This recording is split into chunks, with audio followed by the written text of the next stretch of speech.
संबंध पूर्वोक्त प्रकार से निर्विकल्प स्थित न हो तो क्या करे, इसके लिए आगे के श्लोक में अभ्यास बताते हैं। यतो यतो निश्चरति मनश्चंचलमस्थिरं ततस्ततो नियम्येत दात्मनैव वशम न एत। यह अस्थिर और चंचल मन जहाँ जहाँ विचरण करता है वहाँ वहाँ से हटाकर इसको एक परमात्मा में ही भली भांति लगाए। साधक ने जो ध्येय बनाया है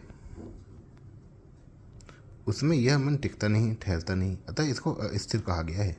यह मन तरह तरह के सांसारिक भोगों का, पदार्थों का चिंतन करता है, अतः इसको चंचल कहा गया है।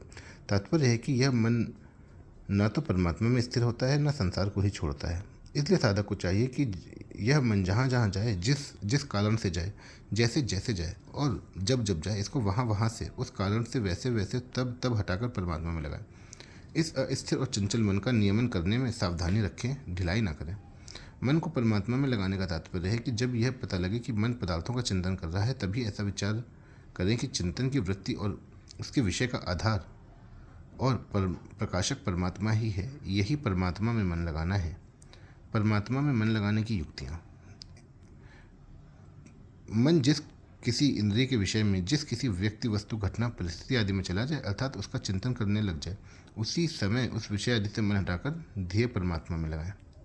फिर चला जाए तो फिर लाकर परमात्मा में लगाएं। इस प्रकार मन को बार बार अपने ध्येय में लगाते रहें।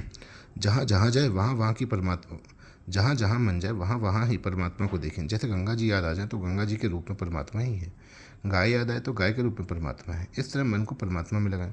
दूसरी दृष्टि में गंगा जी आदि में सत्ता रूप में परमात्मा ही परमात्मा है, क्योंकि इससे पहले भी परमात्मा ही थे, इनके मिटने पर भी परमात्मा ही रहेंगे और इनके रहते हुए भी परमात्मा ही हैं। इस तरह मन को परमात्मा में लगाएं।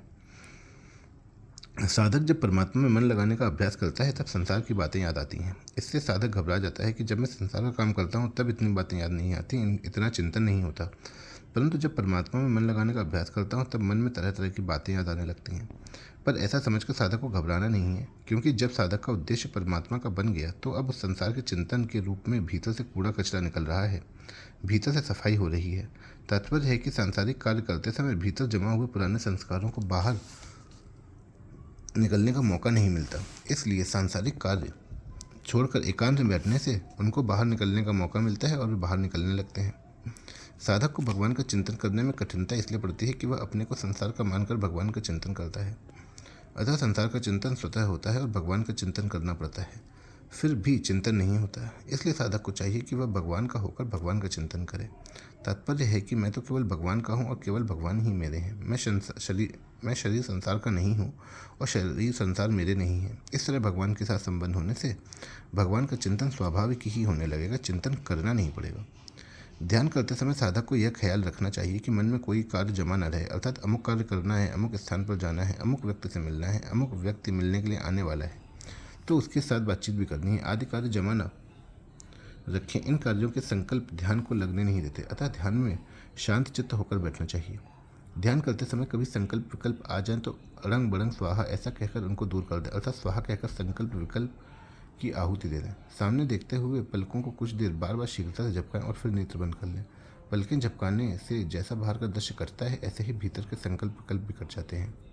पहले नासिका के श्वास को 2-3 बार जोर से बाहर निकालें और फिर अंत में जोर से पूरे श्वास को बाहर निकालकर बाहर ही रोक दें। जितनी देर श्वास रोक सकें उतनी देर रोककर फिर धीरे धीरे श्वास लेते हुए स्वाभाविक श्वास लेने की स्थिति में आ जाए। इससे सभी संकल्प विकल्प मिट जाते हैं। परिशिष्ट भाव। यदि पूर्व श्लोक के अनुसार चुप साधन ना कर सके तो मन जहाँ जहाँ जाए वहाँ वहाँ से हटाकर उसको एक परमात्मा में लगाएं।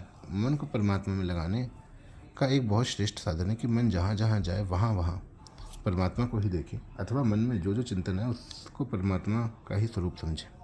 एक मार्मिक बात है कि जब तक साधक एक परमात्मा की सत्ता के सिवाय दूसरी सत्ता मानेगा तब तक उसका मन सर्वथा निरुद्ध नहीं हो सकता। कारण कि जब तक अपने में दूसरी सत्ता की मान्यता है तब तक राग का सर्वथा नाश नहीं हो सकता, और राग का सर्वथा नाश हुए बिना मन सर्वथा निर्विषय नहीं हो सकता। राग के रहते हुए मन का सीमित निरोध होता है, जिससे लौकिक सिद्धियों की प्राप्ति होती है, वास्तविक तत्व की प्राप्ति नहीं होती। दूसरी सत्ता की मान्यता रहते हुए जो मन निरुद्ध होता है उसमें व्युत्थान होता है, अर्थात उसमें समाधि और व्युत्थान ये दो अवस्थाएं होती हैं। कारण कि दूसरी सत्ता माने बिना दो अवस्थाएं संभव ही नहीं। अतः मन का सर्वथा निरोध दूसरी सत्ता ना हो मानने से ही होगा। संबंध 24वें 25वें श्लोक में जिस ध्यान योगी की उपरति का वर्णन किया गया, आगे के 2 श्लोकों में उसकी अवस्था का वर्णन करते हुए उसके साधन का फल बताते हैं। प्रशांत मनसम ह्योनम योगिनम सुखमुत्तमम उपैति शांत रजसम ब्रह्मभूतम कलमशम। जिसके सब पाप नष्ट हो गए हैं, जिसका रजोगुण शांत हो गया है तथा जिसका मन सर्वथा शांत निर्मल हो गया है, ऐसे इस ब्रह्म रूप बने हुए योगी को निश्चित ही उत्तम सात्विक सुख प्राप्त होता है। व्याख्या। जिसके संपूर्ण पाप नष्ट हो गए हैं, अर्थात तमोगुण और तमोगुण की अप्रकाश, अप्रवृत्ति, प्रमाद और मोह, ये वृत्तियां नष्ट हो गई हैं, ऐसे योगी को यहाँ अकल्मषम कहा गया है। जिसका रजोगुण और रजोगुण की लोभ प्रवृत्ति, नए नए कर्मों में लगना, अशांति और स्पृहा, ये वृत्तियां शांत हो गई हैं, ऐसे योगी को यहाँ शांत रजसम बताया गया है। तमोगुण, रजोगुण तथा उनकी वृत्तियां शांत होने से जिसका मन स्वाभाविक शांत हो गया है, अर्थात जिसकी मात्र प्राकृतिक पदार्थों से तथा संकल्प विकल्पों से भी उपरति हो गई है, ऐसे स्वाभाविक शांत मन वाले योगी को यहाँ प्रशांत मनसम कहा गया है। प्रशांत कहने का तात्पर्य है कि ध्यान योगी जब तक मन को अपना मानता है तब तक मन अभ्यास से शांत तो हो सकता है, पर प्रशांत अर्थात सर्वथा शांत नहीं हो सकता। परंतु जब ध्यान योगी मन से भी उपराम हो जाता है, अर्थात मन को भी अपना नहीं मानता, मन से भी संबंध विच्छेद कर लेता है, तब उस मन में राग द्वेष न होने से उसका मन स्वाभाविक ही शांत हो जाता है।